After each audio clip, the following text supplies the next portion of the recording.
5, 4, 3, 2, 1.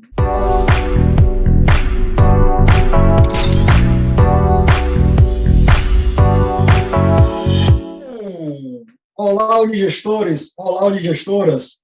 Muito bem-vindos, muito bem-vindas a mais uma Unigestão Recebe, o nosso programa mensal de palestras. E hoje, com muito carinho, recebendo Silvânia Aguiar, nesse mês de setembro, com o tema Educação e Desenvolvimento Pessoal. Silvânia, bem-vinda à Unigestão. Obrigada pelo convite. Nesse mês de setembro, nós estamos com o tema Educação e Desenvolvimento Pessoal, com a professora Silvânia Aguiar. Além de professora pedagoga, ela também tem 3 especializações, 2 na área de psicopedagogia e uma na área de neuropsicopedagogia. Diretamente aqui de Criciúma, umas 3 horas mais ou menos de Florianópolis, Santa Catarina, nós estamos, da Unigestão, recebendo a professora do município de Criciúma, Silvânia Aguiar. E também, além de professora do município de Criciúma, é neuropsicopedagoga e psicopedagoga da clínica Ser Saúde, uma clínica que trabalha com psicologia, psicopedagogia, fonoaudiologia, tanto para infantil, adultos e adolescentes. Professora, muito obrigado pela tua presença, te agradeço demais você ter um tempinho aqui conosco, com os nossos unigestores, unigestoras. E eu queria que você se apresentasse um pouquinho para o nosso público, né? Pessoal formado aí por acadêmicos, por professores. Quem é a professora Silvânia Aguiar? Meu nome é Silvânia Aguiar, me formei em pedagogia. No primeiro momento, eu tinha vontade de fazer psicologia, mas, enfim, a minha segunda opção foi pedagogia. Gostei do curso, gostei de trabalhar com crianças e também tinha vontade de fazer algo que não só fosse um trabalho, mas que fosse de ajuda, né, prestasse algum serviço às pessoas, né, que precisam de algo a mais para o seu desenvolvimento. E assim, então, eu continuei na área de neuropsicopedagogia e depois fiz 2 especializações em psicopedagogia clínica e institucional, onde eu posso, na clínica, auxiliar as crianças com dificuldades e adolescentes, e nas escolas também posso fazer a intervenção com as crianças e auxiliar também professores com dificuldade na adaptação curricular desses alunos que têm dificuldades e transtornos. Show de bola, muito obrigado. Posso chamar de professora Sil, não posso? É assim que as crianças me chamam. Pronto. Professora, me diga uma coisa, qual a diferença entre alfabetização e letramento, né? Para aquela pessoa que está entrando na educação, para aquele aluno que está conhecendo a pedagogia, conhecendo o processo educacional, e também para os nossos professores que podem ter alguma dificuldade em entender o que é letramento e o que é alfabetização. Então, tem muitos teóricos, né, que às vezes até falam um pouco que ainda não aceitam muito a teoria do letramento, mas hoje se fala muito na educação com letramento. A alfabetização seria, então, o processo de decodificação dos códigos da escrita, né? Saber o alfabeto, a leitura de palavras, decodificar, né? Conseguir ler frases. E enquanto que o letramento é ler frases com propriedade de entendimento. Então, o letramento, na verdade, ele começa desde a educação infantil. A partir do momento que a gente trabalha com as crianças com fantoches, com outras metodologias, e quando eu leio uma história para a criança e pergunto, o que vocês entenderam dessa história? Então, a partir desse momento, a criança começa a desenvolver a interpretação daquilo que ela está ouvindo, daquilo que ela possa vir a ler depois. Enquanto que a alfabetização, a gente trata só como decodificar. E isso muito acontece quando os pais dizem, mas o meu filho já sabe ler. Mas a gente às vezes vai perguntar, leia esse texto. A criança lê, decodifica e a gente pergunta depois, o que você entendeu desse texto? Não sei, professora. Então, ainda não está com o processo de letramento bem formado.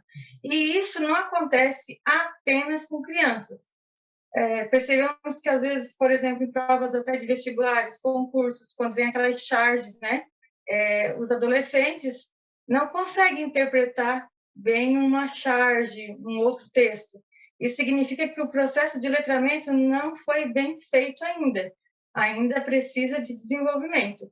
Então, é importante que os professores hoje estejam preparados para alfabetizar não só a criança na educação infantil, na pré-alfabetização, né? Não, eu vou ensinar a letra A, B, C. Não, isso não é o processo da educação infantil, não é o objetivo. O objetivo é trabalhar metodologias lúdicas que propiciem essa preparação. E não só também depois, primeiro ao terceiro ano, mas continuar essa alfabetização e letramento às crianças maiores e adolescentes para que cheguem no vestibular com compreensão e um melhor letramento. Show de bola! Nesse mês de setembro, a gente tem grandes parceiros aqui na nossa Unigestão.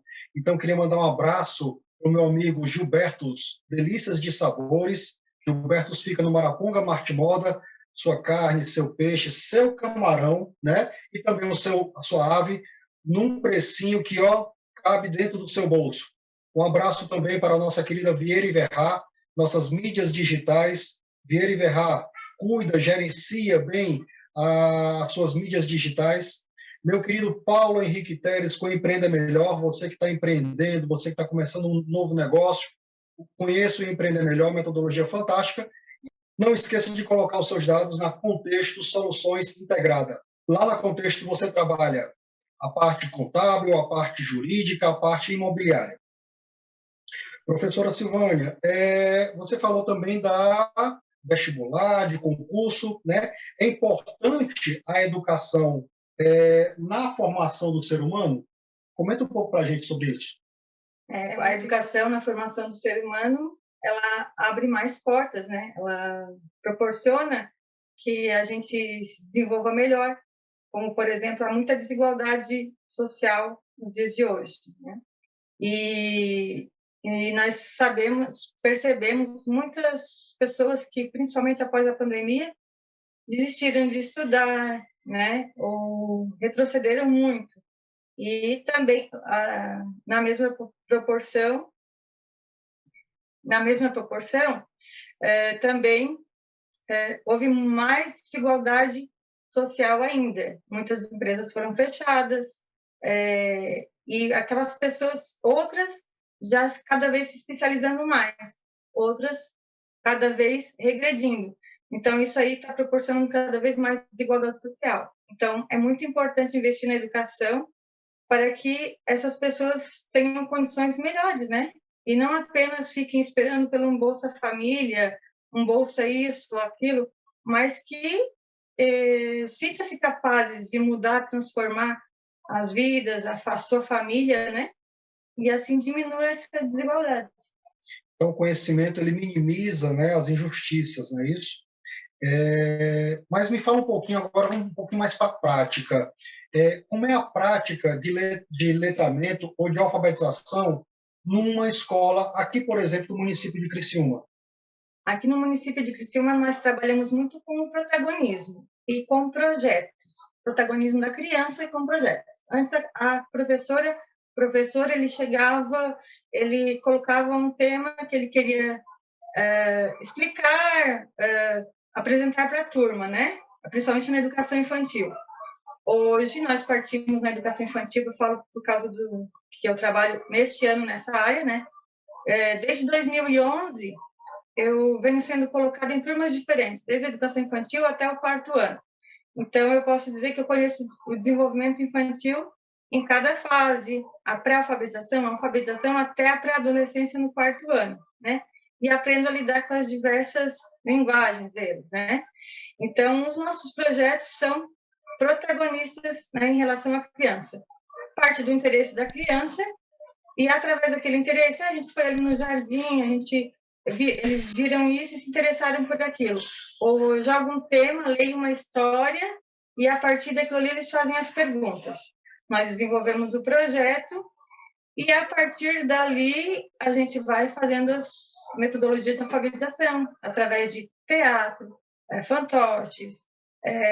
A parte escrita mesmo, na educação infantil, o ideal não é usar tanto a escrita propriamente em folha, mas através de um alfabeto móvel, as letrinhas móveis eles vão montando, eles vão reconhecendo a letra dos crachás dos amigos que a gente faz.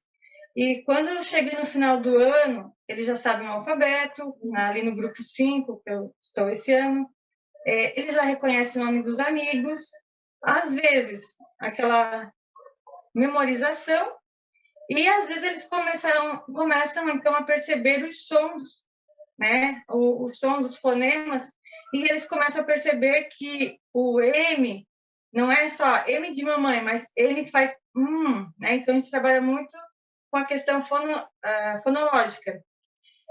Então eles já começam a juntar esses sons e alguns já saem lendo do grupo 5, do grupo 6.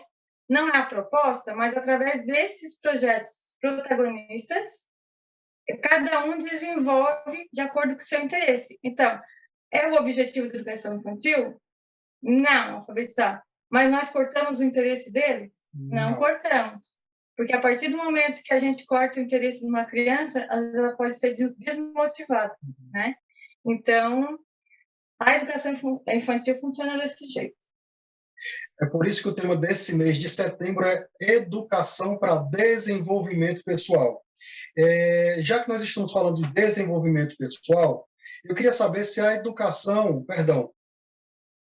eu queria saber se a pandemia atrasou, dificultou essa alfabetização. Quais foram os problemas que a pandemia trouxe para esse processo de educação? Então, eu fui professora do 4º ano na época da pandemia, 2020, e as aulas eram online. A escola pública teve um momento mais remoto, pouca coisa online, professor-aluno, e foram mais em folhas para fazer em casa. Nesse ano eu trabalhava na rede privada, então as nossas aulas eram online durante o período todo de aula. Então essa experiência para mim foi bem significativa, pude ter mais contato com os alunos, né? Então aquelas crianças que aproveitaram o momento do 4º ano, né? Eles se desenvolveram, talvez não tanto como sala de aula, mas conseguiram um bom desenvolvimento, e eu vi, inclusive no aspecto emocional, eu ali com eles, né? Porém, aqueles que já não tinham a mãe ali perto para ficar supervisionando, nem o professor, fechavam a câmera, e às vezes eu não recebia o trabalho ali durante a aula, sabia que apenas a máquina estava ligada, a criança não estava atrás. No processo de alfabetização, o que eu ouvi das minhas colegas? A criança com 6, 7 anos, ali primeiro e segundo ano, ela não conseguia permanecer muito tempo na tela do computador. Então, as aulas eram menores, eram de 1h30 a 2 horas. Porém, ao mesmo tempo, os pais não achavam justo pagar a mensalidade para a criança ficar ali. Porém, não entendiam que a criança cansava. Então, quando a professora pedia para ligar a câmera, às vezes eles estavam empilhando copos, tudo menos o prestar atenção na aula, né? Na aula. Então, com isso, veio um atraso significativo na alfabetização, principalmente na escola pública, que não tem tanto recurso, tanto por parte da educação municipal, quanto principalmente das famílias, né? Nem todos têm aparelho. Às vezes tem um celular na família, mas o pai e a mãe usam para trabalhar. E esse retrocesso a gente percebeu na volta também, porque aquele ano ali que eles ficaram meio soltos, como se diz, a escola, em geral, ela não foi adaptada para voltar ao assunto, simplesmente continuou. E aquela parte perdida ficou um pouco solta, faltou algo. E eu não digo isso aí apenas de Criciúma, de uma forma geral, tanto escola pública como privada, eu penso assim que se perdeu algo. E isso aí a gente tem percebido que tem afetado desde o primeiro ano do ensino fundamental até o ensino médio. Mas a pandemia também não só trouxe desafios, também trouxe algumas oportunidades. Quais foram as coisas boas, as novas tecnologias, os novos processos que a pandemia propiciou para a alfabetização? Penso que, né, observando também, assim, foram criados muito mais programas, mais tipos de sala de conversa, de reunião. Nesses momentos da aula, nós que tivemos mais oportunidades, né? Não falo a todos, porque nem todos tiveram acesso, mas aqueles que tiveram acesso, como nas escolas privadas, tivemos acesso a muito mais coisas que foram desenvolvidas durante esse período. Então, eu no quarto ano, eu ensinava eles a fazer slides, eles ficaram maravilhados, então preparei eles já a fazerem slides para às vezes aluno de faculdade tem dificuldade de fazer um slide. E os meus alunos ficaram encantados em botar GIF nos slides deles, a fazer a animação ali de transição de página. E entre outros recursos, jogos digitais, a gente fazia o conteúdo ligado aos jogos. Então, todo dia, para atrair as crianças para a aula, eles ficavam pensando, o que vai ter hoje? Hoje é matemática, será o que a professora vai trazer? Então, a gente criava a roleta do sorteio, tinha perguntas. Eu também, como era uma fase de pandemia, o emocional estava muito abalado, tinha criança com depressão, tinha criança ansiosa. Eu trabalhava todo dia após a aula um jogo sobre emoção. Então, às vezes, eles ficavam já esperando também o que nós íamos fazer após a aula. Vamos lá, gente, vamos ter uma atividade para a gente fazer o joguinho que a professora vai trazer hoje. Então, eu penso que, às vezes, na escola, a gente não tem esse tempo de um bate-papo a mais, porque a gente tem que correr com o conteúdo. Não que lá não tivesse que correr também, mas como a gente teve que enxugar um pouco, proporcionou também a gente trabalhar com alguns projetos protagonistas com eles, de intervenção social, e eu pude trabalhar muito aquilo que eu gosto, né? A psicopedagogia, dentro da minha sala de aula. As emoções durante a pandemia. Então, a gente fez um projeto muito legal, onde as crianças fizeram intervenção na sociedade e para deixarem outras crianças mais felizes. O que a gente poderia fazer? Então, eles fizeram entrega de livros, eles fizeram... as crianças gostam de doces, fizeram entrega de doces. Mas criança com livro e doce sem brinquedo não dá certo. Então, eles arrecadaram doces, brinquedos e livros. Cada um adotou uma criança da escola da minha irmã, que também trabalha com educação. E no final do ano eles fizeram a entrega, foi muito bonito, não tinha aquela entrega, eles queriam entregar mesmo para a criança diretamente, mas devido à pandemia foi feita uma entrega coletiva simbólica para a diretora, né? Então foi muito gratificante, porque a gente, além da aprendizagem, a gente desenvolveu a tecnologia e ainda o ser social e a intervenção nas pessoas. Show de bola. Eu vou tangenciar um pouco o tema educação e desenvolvimento pessoal desse mês de setembro, aproveitar a presença da professora Silvânia Aguiar aqui, com a especialidade de psicopedagogia e falou de depressão, para entender um pouquinho o que é TDAH, o que é TEA, porque eu sei que alguns alunos têm esses transtornos ou dificuldades de aprendizagem, então para entender um pouquinho o que é TEA, o que é TDAH, explica um pouquinho para a gente, professora, até para o nosso professor também saber como lidar com esses distúrbios. Avisa. Então, é muito importante que o professor não faça o diagnóstico do seu aluno, porque às vezes os professores têm o hábito de comparar com alguém da família, com alguém que eles já conhecem. O aluno que não para na cadeira é hiperativo, ou o aluno que não faz contato visual é autista, porque conhece alguém assim. Enfim, vários pré-diagnósticos, né? E é muito importante que o primeiro encaminhamento seja feito, então, ao psicopedagogo, porque tem gente que me pergunta, mas você é psicóloga? Não sou psicóloga, tenho a formação, a especialização em psicopedagogia. Porém, na psicopedagogia, nós temos as disciplinas de psicanálise, de psicologia da educação, Então, a gente aprende muito sobre a psicologia da criança e do adolescente. E para mim poder fazer os encaminhamentos, essa criança precisa fazer terapia, essa criança precisa ir para a fono, essa criança precisa ir para um neuro, então eu preciso ter esse entendimento, essa compreensão. Então as nossas sessões são feitas com o viés da psicanálise, né, que a gente traz o inconsciente para o consciente. De forma lúdica, a gente percebe aonde está o entrave da criança, se é um distúrbio, se é um transtorno, se é uma dificuldade de aprendizagem. Então, o TDAH, né, o transtorno do déficit de atenção e hiperatividade, que realmente atrapalha, o aluno às vezes não é preguiçoso, ele realmente tem uma coisa, uma inquietação, uma sensação que não deixa ele prestar atenção, não tem um foco, ele quer prestar atenção em tudo ao mesmo tempo e às vezes o foco principal ele não se detém.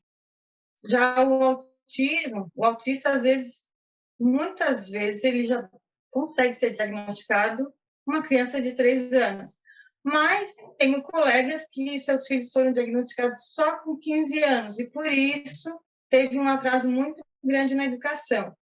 Então é muito importante que quando perceber alguma coisa não está legal durante o processo de alfabetização, de aprendizagem, que se procure um profissional, que se procure um psicopedagogo, para que, sabendo o real diagnóstico, se possa fazer a intervenção adequada, porque uma intervenção não adequada pode atrapalhar todo o processo de desenvolvimento dessa criança e desse adolescente, como a dislexia na parte escrita. Eu tive uma professora que ela foi saber que tinha dislexia quando já estava indo para a faculdade, então ela sofreu muito, ela repetiu muitos anos, enquanto que ela disse, quando eu fui descoberto o meu diagnóstico depois de adulto, aí eu deslanchei.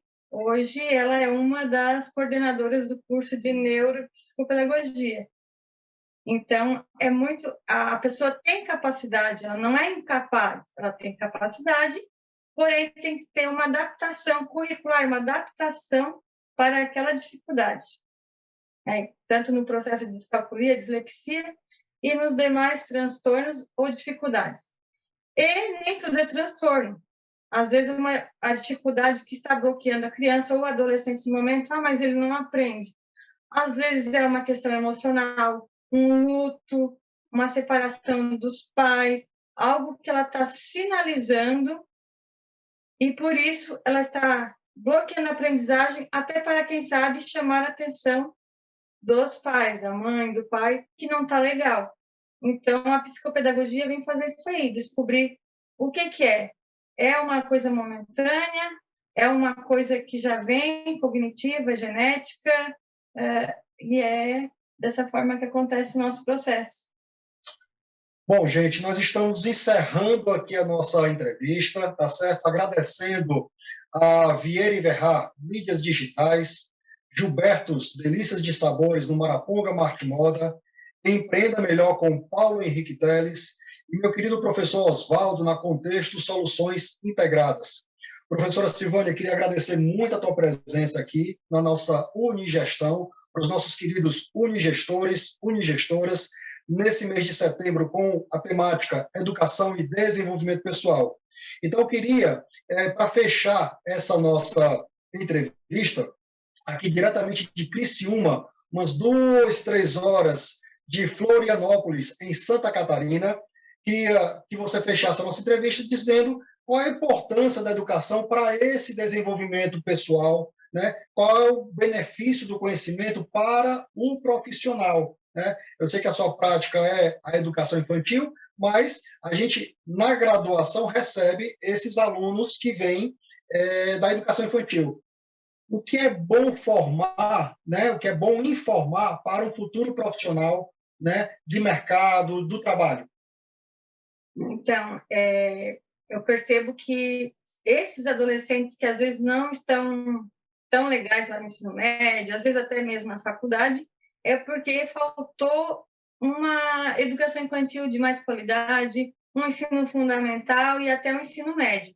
Então, por isso que é muito importante, principalmente esses futuros pedagogos que estão se formando agora, e, em geral, os professores de outras disciplinas, outras licenciaturas, que tenham amor, paciência e realmente por aquilo ali que está fazendo, né? Que seja feito de qualidade, porque não é uma mera profissão, estão formando pessoas, vidas, e muitas coisas que às vezes não são bem feitas pode gerar um bloqueio emocional, um bloqueio que vai levar a criança ou adolescente e um adulto, né, a não querer algo, a se sentir impotente, se sentir que não tem capacidade para aquilo.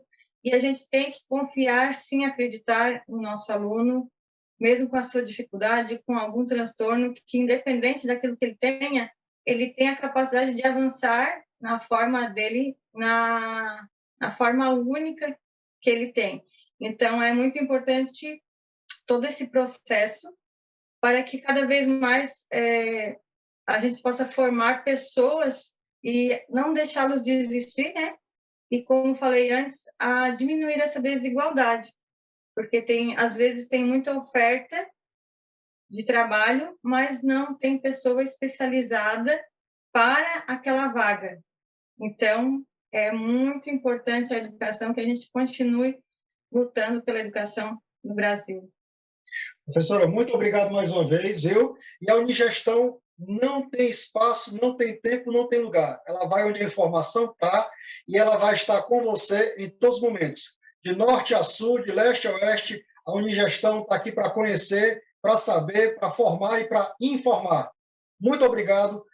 Se você gostou dessa entrevista, acompanhe as nossas mídias sociais, se inscreva no canal. Está chegando agora? Seja muito bem-vindo, muito bem-vinda. Olha no site, no link, e muito obrigado. E a gente se vê no próximo Unigestão Recebe.